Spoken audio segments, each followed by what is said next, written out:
estudiar del 18 al 25, vamos a terminar el capítulo 2.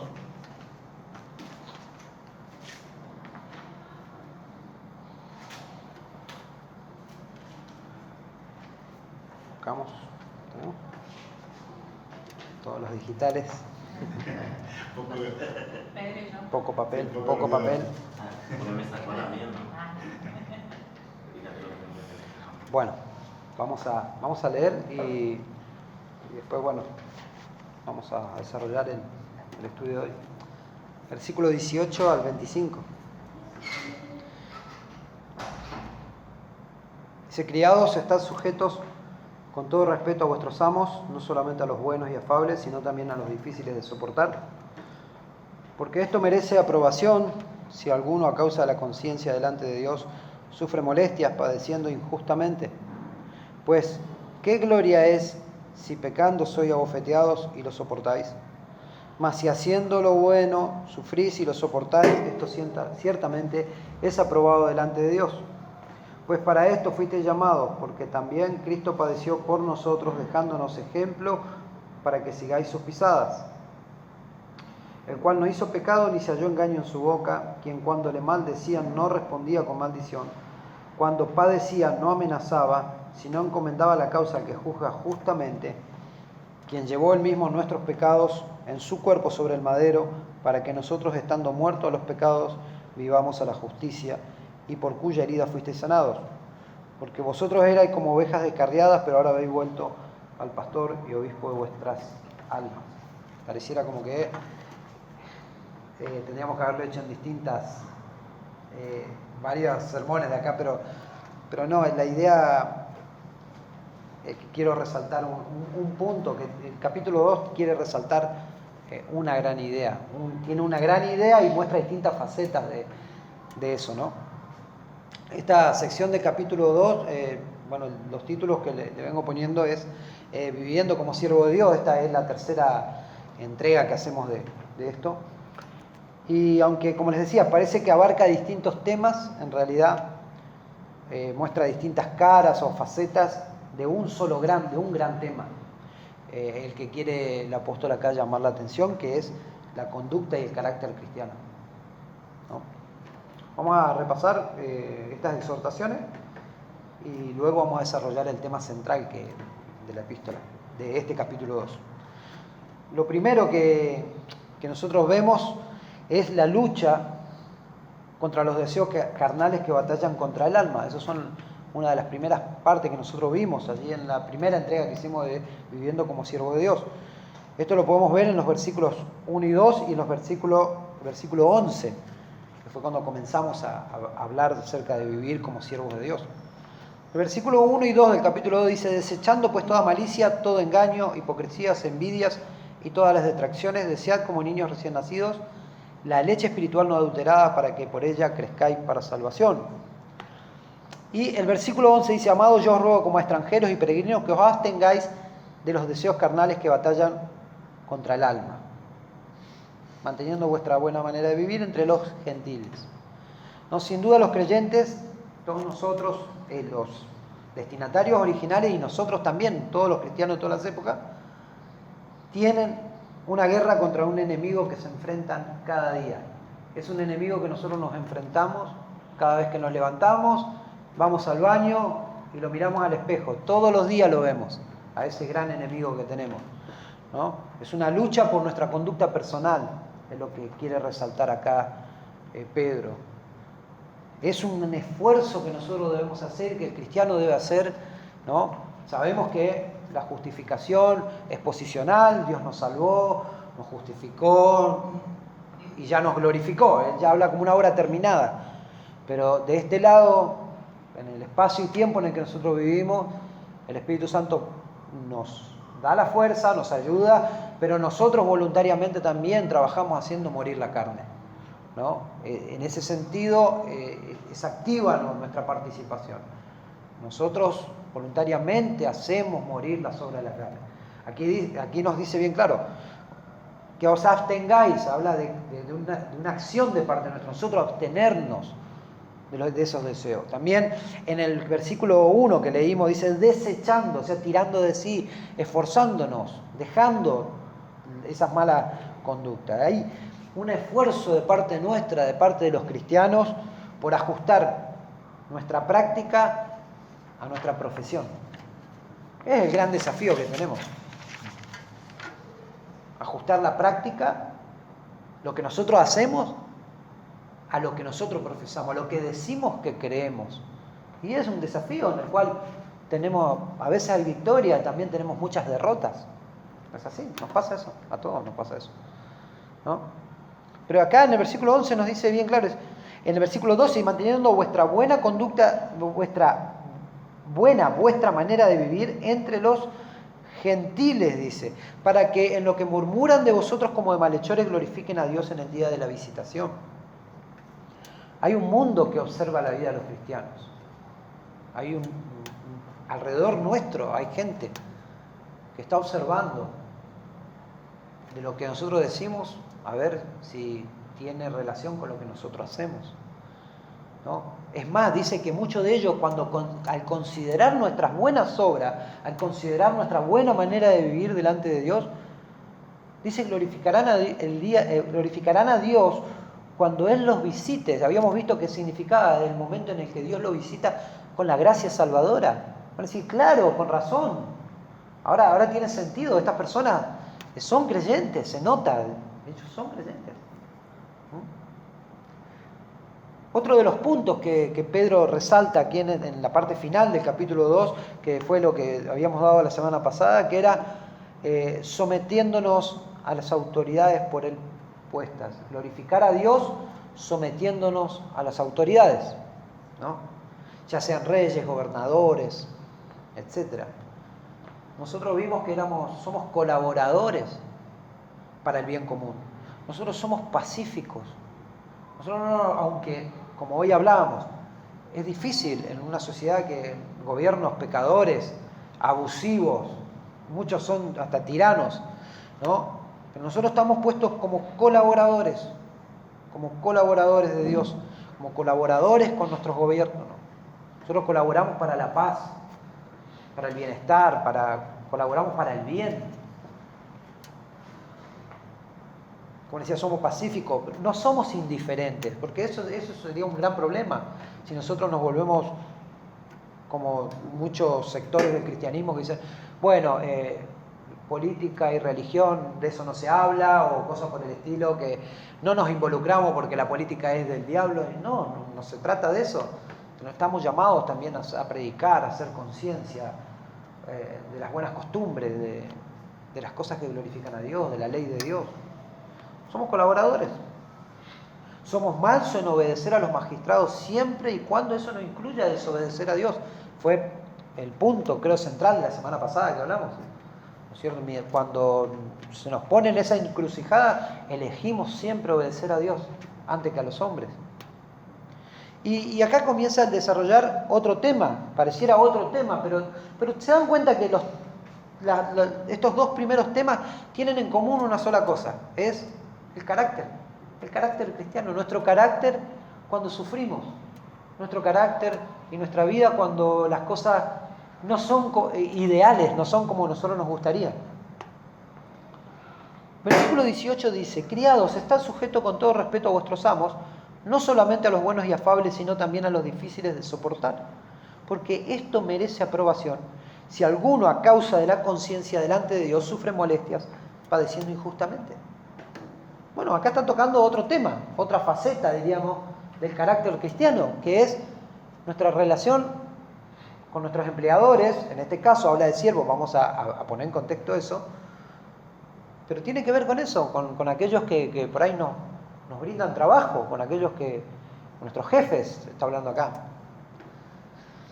Acá Pedro exhorta a los criados, nosotros vemos criados, en algunas versiones dice siervos, la traducción literal es esclavos. Y esto, en realidad, un esclavo, en el contexto que predica Pedro y que enseña Pedro allí, era un siervo de una casa, amo de una casa, ¿no? La esclavitud que no es la esclavitud que nosotros solemos tener en mente, que es la esclavitud, ¿no?, de tipo Egipto, látigo, maltrato, o la esclavitud del tráfico de africanos y de personas de color para servir a familias blancas. No es ese tipo de esclavitud a la que le habla Pedro. Esta esclavitud era muy diferente. Los criados, los siervos o los esclavos en el Imperio Romano, ellos tenían comida, tenían bebida, tenían buena ropa, tenían un buen lugar donde dormir. Normalmente solían tener una pequeña habitación o casita, como una casa de huéspedes, donde ellos estaban, porque ellos eran los que mantenían el hogar. Es más, algunos eran remunerados. El historiador Séneca dice que muchos de estos siervos vestían mejor que los hombres libres del Imperio Romano, y que incluso se había presentado ante el Senado una ley para que se apruebe una ley para que los siervos lleven otro tipo de vestimenta, porque a veces vestían muy bien. Entonces no es el contexto que nosotros pensamos que era el maltrato, de ese tipo de maltrato, ¿no? Y varios de los cristianos de entonces, de los que le habla Pedro allí, eran siervos. Tengamos en cuenta que ellos habían, los cristianos judíos que habían salido de Jerusalén y estaban esparcidos por todo el imperio, habían perdido todo, no tenían casa, no tenían propiedades, no tenían nada. Por lo tanto, a algunos la única opción que les quedaba era ir como amos de casa, ir como siervos a familias más adineradas en las que los podían emplear. Esa era la posibilidad. Y estos cristianos, estos siervos, por lo visto, muchos de ellos estaban sufriendo injusticias en manos de sus amos, maltrato. Y el contexto lo entendemos. Muchas veces eso tenía que ver porque ellos eran cristianos, ¿no? Por eso él les escribe: estad sujetos con todo respeto. La palabra respeto también usted la va a ver que cuando utiliza la palabra respeto y honra siempre es la misma palabra en el original. Respeto y honra a sus amos. Pedro pareciera hacerse eco, ¿no?, de las recomendaciones o de la enseñanza del apóstol Pablo. Si quieren, busquen Efesios 6, versículo 5. Efesios 6, versículo 5.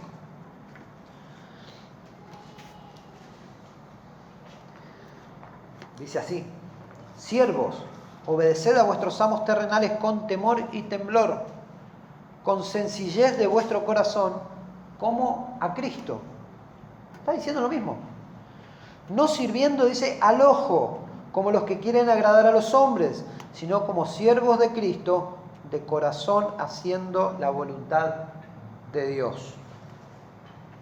Está enseñando lo mismo Pablo acá.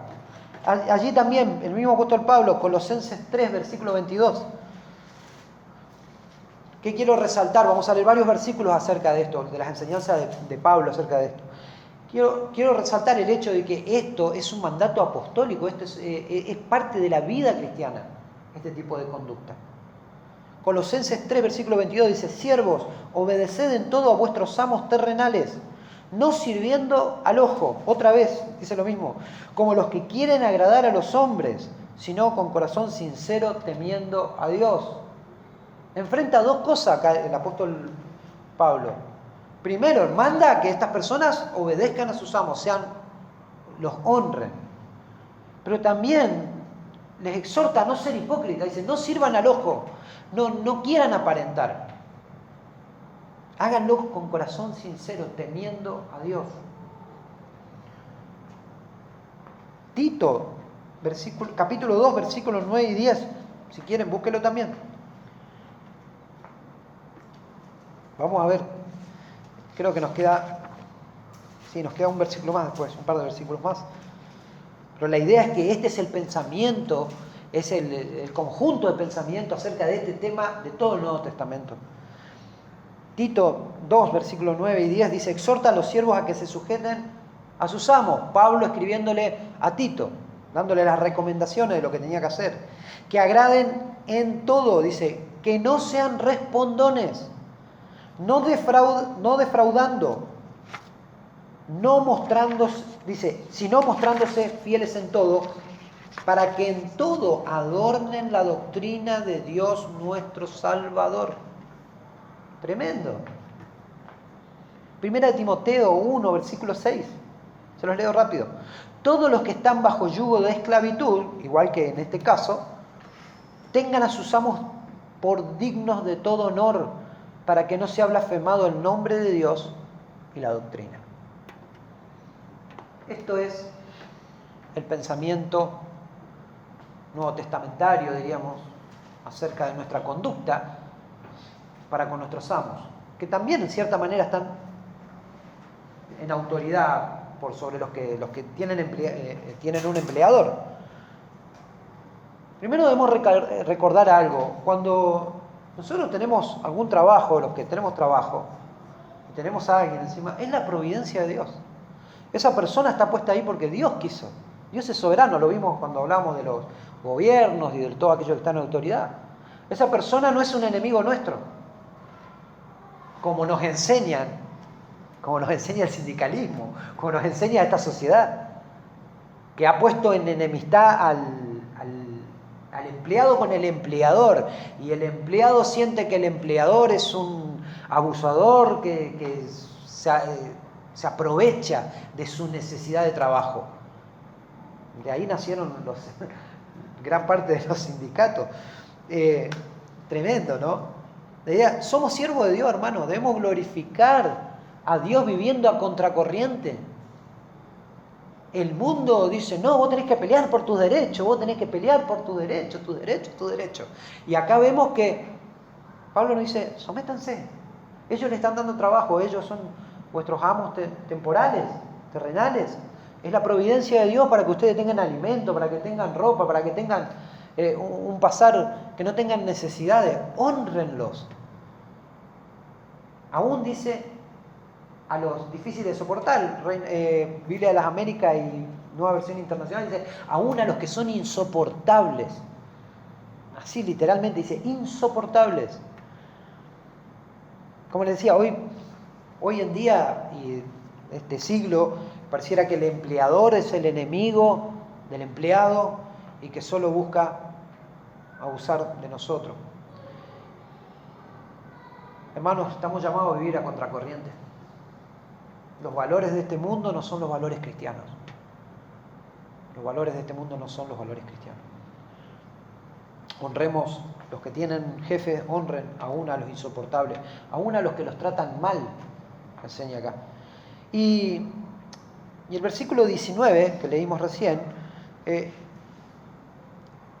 introduce el por qué debemos comportarnos así. Fíjese, versículo 19 dice, porque esto merece aprobación. La traducción literal de aprobación se puede traducir, esto merece mérito, esto tiene mérito. Cuando tenemos ese tipo de conducta, esto es meritorio, ¿no? Esto tiene mérito delante de Dios. Esto glorifica a Dios. Si alguno por temor a Dios sufre injustamente. Mírenlo cómo lo traduce Biblia a la palabra, ¿sí? Esa versión española de la Biblia, dice, versículo 19 dice, es una bella cosa aguantar vejaciones injustas, conscientes de que Dios así lo quiere. Eso es contracultura para nuestra sociedad. ¿Cómo que vamos a soportar vejaciones, vamos a soportar maltrato, si Dios así lo permitió y quiso que sea así, y lo hagamos pacientemente, sin explotar, sin reclamar, sin denunciar? Estamos hablando de maltrato en el área laboral, no estamos hablando de otro, ni físico, ni eso, porque por la gracia de Dios, las leyes han hecho que nosotros tengamos una mejor calidad de vida que la que podían tener estas personas. Pero aún ellos sufrían injustamente y Pedro les enseña de que ellos se sometan, que glorifiquen a Dios. Que glorifiquen a Dios. Acá lo que está haciendo en este versículo 19 está introduciendo el tema principal del capítulo 2. El tema principal. Como les decía, todo lo otro que vimos, el sometimiento a las autoridades, la lucha por la santidad personal, todo eso, y esto de los empleadores, son tres facetas pareciera, pero de un gran tema, que es el carácter y el temple del cristiano en el sufrimiento. El carácter y el temple nuestro en el sufrimiento, nuestro parecido al Señor. ¿Cómo podemos saber si realmente somos mansos si no somos puestos bajo presión? ¿Cómo podemos saber que somos compasivos, que amamos a Dios, que no buscamos revancha, que no estamos buscando la venganza inmediata, el juicio inmediato? Bajo presión, en el sufrimiento injusto, ¿no es cierto? Acá nos habla de sufrimiento injusto. Ahora vamos a ver que otro sufrimiento no. Este es el tema principal del capítulo 2. Es el temple, la vida cristiana, el servicio a Dios, nuestro parecido a Cristo, nuestra familiaridad con Dios. Spurgeon dice lo siguiente en una frase de él. Dice, devolver mal por bien es actuar como Satanás. Devolver mal por mal es actuar como las bestias. Devolver bien por bien es actuar como los hombres. Devolver bien por mal es actuar como hijos de Dios. Es excelente como lo planteo. La que más me gustó es devolver mal por mal es de bestia. Es comportarse como animales. Vos me pegás, yo te pego. El Señor no nos enseñó eso. Que dejemos el juicio a Dios. La venganza es del Señor. Mía es la venganza, dice el Señor. Y el Señor nos enseñó a que demos la otra mejilla, que esperemos, que seamos pacientes en el sufrir. Es más, pareciera que Pedro cuando habla de mérito, está haciéndose eco de las palabras de Jesús. Vamos a leer Lucas capítulo 6. Lucas capítulo 6, versículo 32 al 35. Se lo leo, dice: si amáis a los que os aman, ¿qué mérito tenéis? Porque también los pecadores aman a los que aman. Si hacéis bien a los que hacen bien, ¿qué mérito tenéis? Porque también los pecadores hacen lo mismo. Si prestáis a aquellos de quienes esperáis recibir, ¿qué mérito tenéis? También los pecadores prestan a los pecadores para recibir de ellos la misma cantidad. Antes bien, amad a vuestros enemigos y haced bien y prestad, no esperando nada a cambio, y vuestra recompensa será grande, y seréis hijos del Altísimo, porque Él es bondadoso con los ingratos y perversos. Nos está hablando de carácter, nos está hablando de ir contra cultura, de ir contra la corriente de este mundo. O sea, solamente andamos bien con los que tienen buena onda con nosotros y les prestamos a aquellos que sabemos que tienen en algún momento para prestarnos a nosotros, y etcétera. No, acá está diciendo no, aún con los enemigos, con los que nos tratan mal, con aquellos que se nos oponen, a ellos hacerle bien. Esa es la idea que tiene Pedro, que está hablando del carácter cristiano, está hablando de no ser como es el resto, de ser como Cristo, de ser de esa familiaridad con Dios. Versículo 20, seguimos avanzando. Dice pues, ¿qué gloria es si pecando sois abofeteados y lo soportáis? Mas si haciendo lo bueno sufrís y lo soportáis, esto ciertamente es aprobado. Ahí también la misma palabra, mérito, es meritorio delante de Dios. Hermano, si nosotros sufrimos haciendo el mal, no hay nada que festejar. No hay nada que festejar. Él sabe lo que está teniendo en mente acá. Pedro está teniendo en mente un esclavo, un siervo, que es golpeado por su amo. Que es golpeado por su amo porque éste desobedeció una orden. Este hombre, por lo visto, de una manera necia, no hizo un trabajo que se le encomendó o no lo realizó como su amo se lo pidió. Hizo mal las cosas y por eso era bofeteado. Era algo normal en esa época, ¿no? Pero lo que quiere resaltar es el hecho de que, en contraste a esto, si nosotros obedeciendo, si nosotros haciendo el bien, somos maltratados, eso tiene mérito delante de Dios. Vaya un poquito más adelante, Primera de Pedro, allí, capítulo 3, versículo 17. Es la misma idea.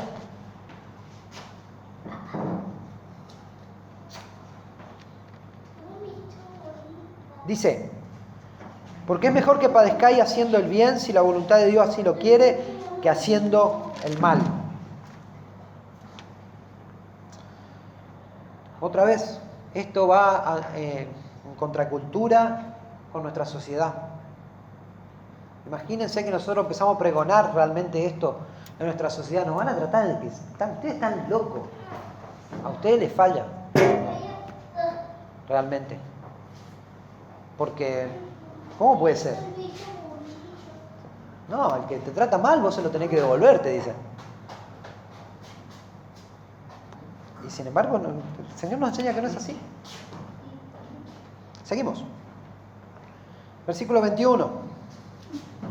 Para esto fuisteis llamados, porque también Cristo padeció por nosotros, dejándonos ejemplo para que sigáis sus pisadas.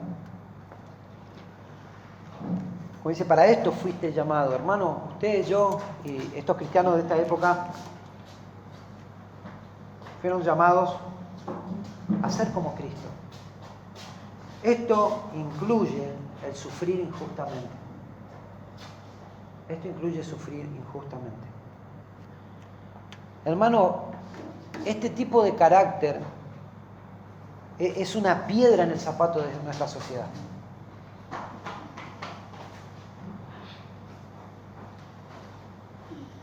Esto le recuerda, cuando nosotros actuamos de esa manera, cuando se nos trata mal, nosotros actuamos de una manera contraria, actuamos bien contra esa persona. Esto es como una piedra dentro de una zapatilla. El que le entró alguna vez una piedra en una zapatilla sabe lo que es lo más incómodo que hay. No puedes ni caminar, tenés que parar, sacarte la piedra que tenés ahí adentro, ¿no? Esto lo que hace es recordarle a la sociedad su pecaminosidad. Esto le recuerda que, piensen esto, cuando alguien maltrata a un individuo, cuando uno, vamos a poner, yo vengo y maltrato a mi hermano acá, vengo, lo maltrato y le hablo mal y lo maltrato. Pero él, en vez de retribuirme de la misma manera, él me trata bien. Él me hace un bien. Yo quedo totalmente sin excusa. Yo quedo totalmente avergonzado. Y esta es la idea que tiene acá. Esa persona ya queda avergonzada porque, ¿qué? Mirá, lo traté mal, le hice esto, aquello, y sin embargo, mirá cómo respondió para conmigo. No tengo excusa, soy un pecador, estoy mal. Hay algo que está mal acá. Y bueno, es la idea que quiere. Y es la manera en que nosotros debemos actuar. Es la manera en que nosotros debemos actuar. Versículo 22 estábamos, ¿no? 21. Dice, porque también Cristo padeció por nosotros dejándonos ejemplo para que sigáis su pisada. De aquí en adelante, de acá hasta que termina el versículo 25, nos muestra el mayor ejemplo de entrega, el mayor ejemplo de padecimiento, bondad y favor. Nos muestra a Cristo. Nos muestra a Cristo, el siervo sufriente. Recuerdo lo del siervo sufriente porque él lo que está haciendo acá es parafraseando Isaías 53. Ahora lo vamos a leer. Jesucristo es el ejemplo a seguir. Él nos dice aquí que para que sigáis sus pisadas, nos dejó un camino marcado. A ver, nosotros no podemos imitar a Cristo en todas sus obras. No podemos caminar por el agua, no podemos decir a un muerto después de 4 días, sal de la tumba. No podemos multiplicar los panes, los peces, por más que algunos se quieran atribuir pavadas tales como que ellos pueden hacer esas cosas. Esas eran las señales de que Él es Dios encarnado. Listo, irrepetible. Pero Él nos deja un camino marcado para que sigamos los cristianos en cuanto a la conducta, en cuanto al carácter, en cuanto a ese temple que Él tuvo. El temple en el dolor, el temple en el sufrimiento, en el padecimiento. En cuando Él tenía la total oposición de los pecadores contra Él. Es tremendo. Y Él está citando el Isaías 53. El famoso pasaje, como les decía, del siervo sufriente de Israel. El sendero que Cristo ha marcado, hermano, para usted, para mí, para los destinatarios originales allí, está marcado por la paciencia, está marcado por la humildad, está marcado por la integridad, está marcado por la honestidad. Esas son cosas que son innegociables en el reino de Dios. Dice, versículo 22, dice, el cual no hizo pecado ni se halló engaño en su boca. El Señor es ejemplo de pureza y virtud, aun estando en la contradicción más atrevida y férrea de parte de los pecadores. Porque si usted se pone a pensar, si tenían conciencia ellos, ¿a quién estaban maltratando? Al hacedor del universo. A Él lo estaban escupiendo.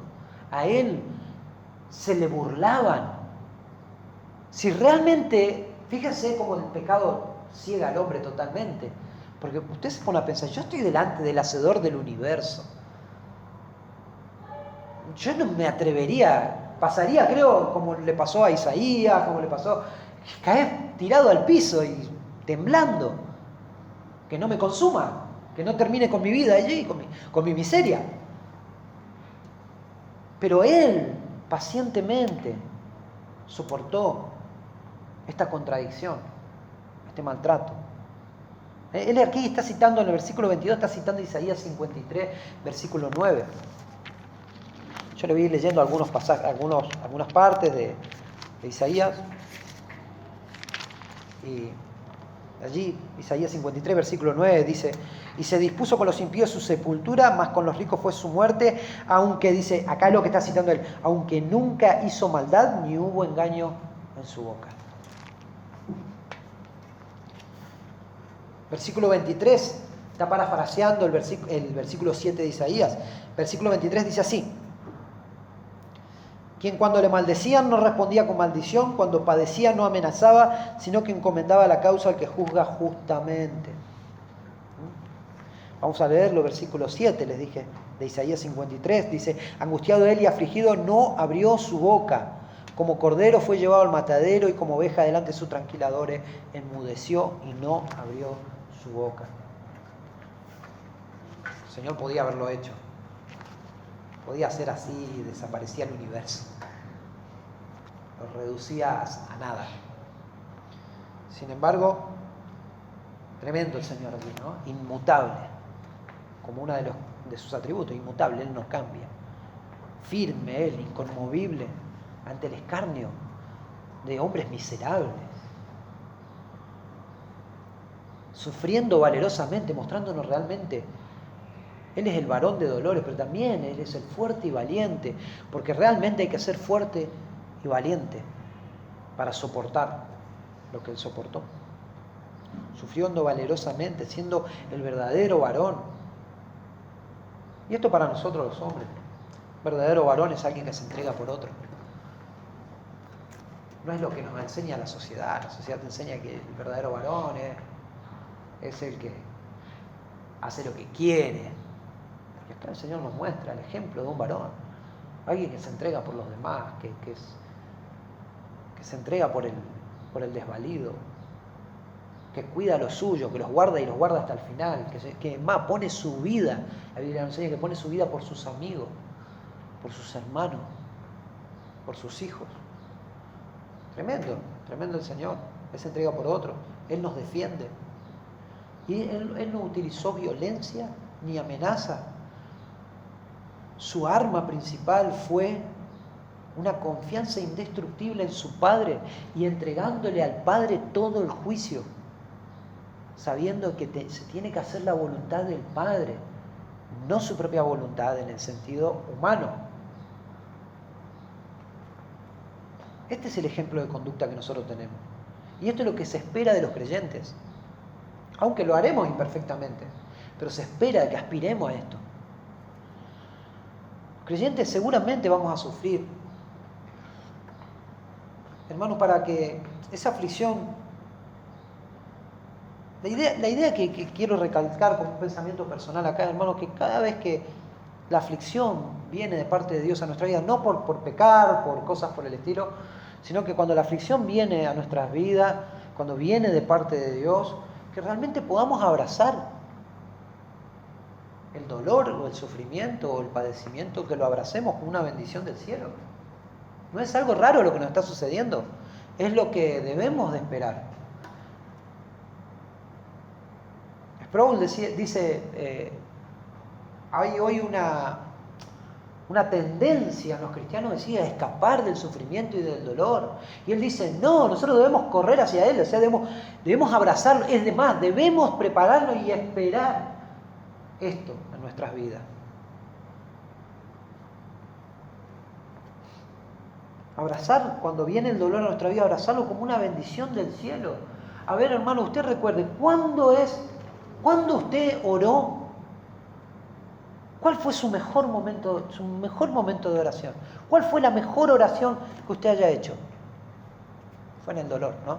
Todos coincidimos en lo mismo. Fue en el dolor profundo. Fue allí cuando estábamos que no dábamos más. Cuando estábamos totalmente desahuciados de dolor, de angustia, de desesperanza, de incertidumbre. Allí el Señor viene con su bendición. Es tremendo. Estamos siendo formados a la imagen de Cristo allí.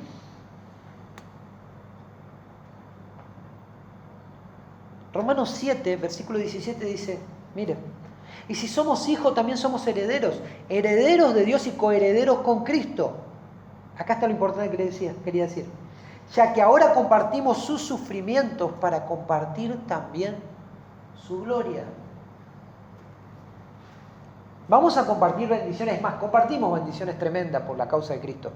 Y compartiremos la bendición eterna, la gloria, totalmente todo el enmarañado de pecado que vamos a vivir hasta que entremos a la gloria, no va a ser más. La presencia del pecado en nuestra vida se terminará y disfrutaremos de la gloria con el Señor. Pero en este mundo también compartimos con el Señor. Si vamos a disfrutar la gloria con Él, compartimos sus sufrimientos. Somos parecidos a Cristo, en que el cristiano sufre y mayormente sufre injustamente. Versículo 24 dice, quien llevó él mismo nuestros pecados en su cuerpo sobre el madero, para que nosotros, estando muertos a los pecados, vivamos a la justicia, y por cuya herida fuisteis sanados.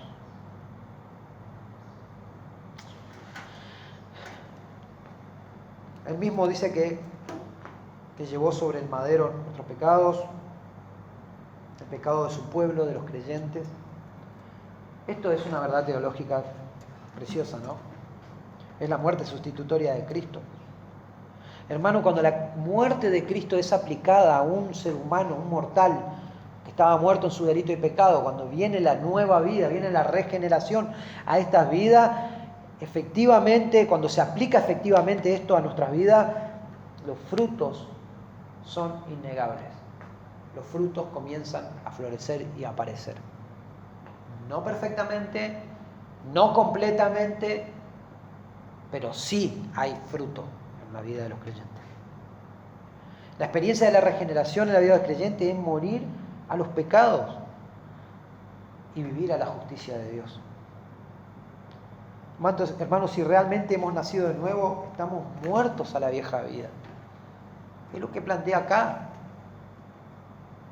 Nuestro carácter, el pecado personal ese que debemos tratar, ¿no? Desechándolo, dejándolo aparte. Nuestra rebelión, sea contra el Estado, sea contra nuestros amos terrenales, eso ya no puede ser. Ya tenemos que dejar a un lado eso, debemos ser como Cristo, vivir como Cristo, imitar a Cristo, es la imitación de Cristo.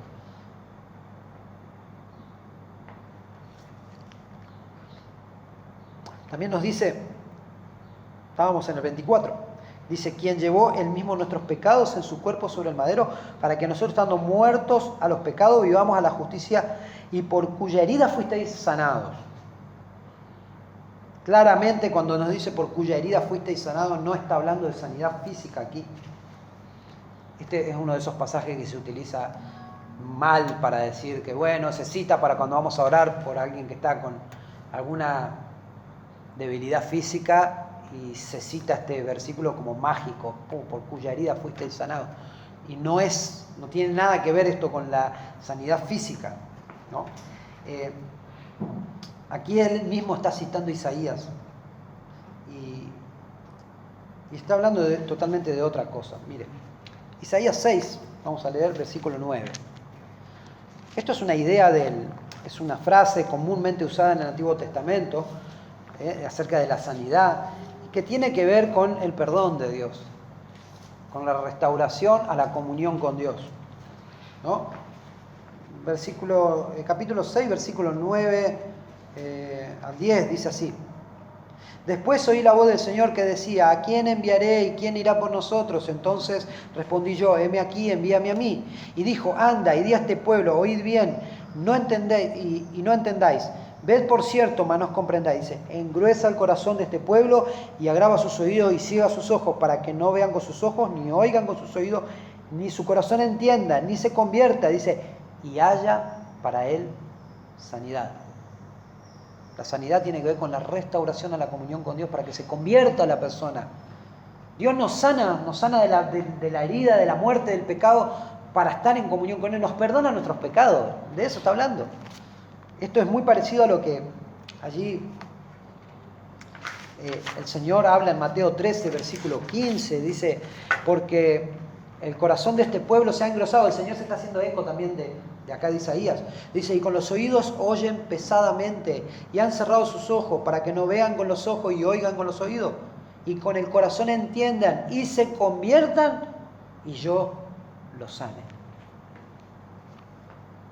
Ahí ya desmitificamos un versículo mal usado acerca de la sanidad. Tiene que ver con la reconciliación con Dios, el perdón de los pecados. La sanidad que Dios da, hermanos, es la regeneración, es el nuevo nacimiento. Es la restauración a la comunión divina, es el perdón de los pecados. Y eso es algo que los cristianos de veras tienen, lo tienen, de verdad. Versículo 25, estamos terminando, dice: porque vosotros erais como ovejas descarriadas, pero ahora habéis vuelto al pastor y obispo de vuestras almas. Tremendo este versículo. Él les está recordando su vieja condición. Esto también allí en Isaías, vamos a leerlo de vuelta, Isaías 53, versículo 6 lo dice. Todos lo conocen este versículo. Todos nosotros nos descarriamos como ovejas, cada cual se apartó por su camino, mas Jehová cargó en él el pecado de todos nosotros. Los creyentes, dice acá, que se han vuelto al pastor y obispo. Y esto, hermano, ha sucedido cuando hemos venido por medio del arrepentimiento y la fe en Jesús. Pero ahora la pregunta crucial acá es: ¿las personas tienen tal poder para volverse a Dios o no? Porque acá pareciera que no dice sí, porque dice: porque vosotros erais como ovejas descarriadas, pero ahora habéis vuelto al pastor y obispo de vuestras almas. Esto ha sucedido, hermanos, cuando venimos, dice, por arrepentimiento y fe. Pero recordemos, la misma epístola nos recuerda que los cristianos, allí en capítulo 1, versículo 2, creo que es, si no le erro. Sí, elegidos según la presencia de Dios Padre. Somos escogidos por Dios. Por lo tanto, el creyente no puede, el ser humano no tiene el poder para nacer de nuevo. Eso es una obra totalmente de Dios. ¿Qué nos quiere decir entonces? Esto, habéis vuelto. Porque esta comparación con la oveja, ¿no? El ejemplo que él está utilizando acá es muy acertado. A mí me sorprendió cuando lo comprendí. Dice: cuando una oveja se extravía del redil, ¿sabe lo que hace? Ella, cuando queda apartada de la manada, dice que la oveja se echa al suelo. Se echa al suelo y se queda ahí petrificada, quieta, inmutable se queda allí. Porque se confunde. No es una virtud de las ovejas ser muy inteligentes, ¿no? Se echa al suelo y no está dispuesta a moverse bajo ningún punto de vista, porque ella está esperando que el pastor venga y la lleve de vuelta al rebaño. Qué buen ejemplo que usa, ¿no? Como decía, la inteligencia no es una de las características de la oveja. La oveja depende totalmente del cuidado diario del pastor. Y así es nuestra vida. Sería una miseria nuestra vida sin el Señor. No tenemos poder para la vida cristiana naturalmente nosotros. Es por el cuidado de nuestro pastor. Es porque Él, así como Él nos trajo a la vida y nos metió en su redil, y Él nos pastorea, y nosotros le seguimos a Él. Y cuando estamos mal y cuando estamos, a veces, estas cosas, podemos estar fallando en estos aspectos que estamos viendo en nuestra vida. Y muchas veces lo que necesitamos a veces es quedarnos un poco quietos y esperar que el Señor nos restaure, esperar que el Señor nos levante, esperar que el Señor otra vez nos renueve nuestra vida. Le doy mi consideración, pensamientos finales. Sin lugar a duda, el tema que trata el apóstol es el sufrimiento. Y particularmente el sufrimiento cuando obrando bien. El sufrimiento puede venir a nuestra vida por 3 motivos. El primero es por el pecado propio y por nuestra necedad. Muchas veces sufrimos porque somos unos necios, porque pecamos. Y es natural que pase eso. Allí es como decir, si somos abofeteados, no hay ningún mérito. Si obramos mal y encima somos abofeteados. El otro motivo por el cual el sufrimiento viene a nuestra vida es porque vivimos en un mundo caído. Nadie está exento. Nadie está exento de sufrir en este mundo. Eso es algo, como diríamos, un infortunio, algo que nos puede pasar, algo que le puede pasar a cualquiera. Que seas cristiano no significa que no sufras en este mundo, que no sufras. Hay injusticia. Hoy hablábamos un poco de todo lo que está pasando, por ejemplo, en nuestro país, sin duda. Mucha gente está sufriendo y va a empezar a sufrir más. Porque la gente es externa, un mundo caído. Y te vas a ir a otro país hoy, que muchos tienen muchas ganas de irse a cualquier lado. En todos lados se sufre porque hay pecadores y gobiernan pecadores y la sociedad está llena de pecadores. El sufrimiento no lo vamos a esquivar. Vivimos en un mundo caído. Y otra de las cosas en las cuales podemos sufrir, y esta es meritoria, y esta es la que nos hace parecernos a Cristo, es por hacer el bien. Cuando sufrimos por hacer el bien. Hermano, debemos glorificar a Dios con una vida ejemplar. Perfecta no va a ser todavía. Perfecto será allí con el Señor, en el cielo. Pero tenemos que tener una vida ejemplar, lo más parecido a Cristo posible, ¿no? Haciendo el bien, mirando la impecabilidad de Cristo, mirando esa vida impecable, para luego imitarlo. ¿No? Terminamos orando, ¿le parece? Y terminamos nuestro capítulo 12. Señor, te damos gracias por este momento que podemos venir a tu palabra, Señor. Preciosa tu palabra siempre. Te pedimos que nos ayudes y que podamos poner por práctica estas cosas, Señor. Ayúdanos, Señor. Somos pobres en estas cosas y a veces muy miserables, Señor. Ayúdanos. Obra en nuestras vidas, te lo rogamos, Señor. Que podamos abrazar, Señor, el sufrimiento, Señor, y como una bendición que nos va a transformar y nos va a hacer parecernos más a ti, Señor. Te pedimos perdón por nuestros pecados, pedimos perdón por nuestras faltas y nos encomendamos a ti en el nombre de Jesús, Señor.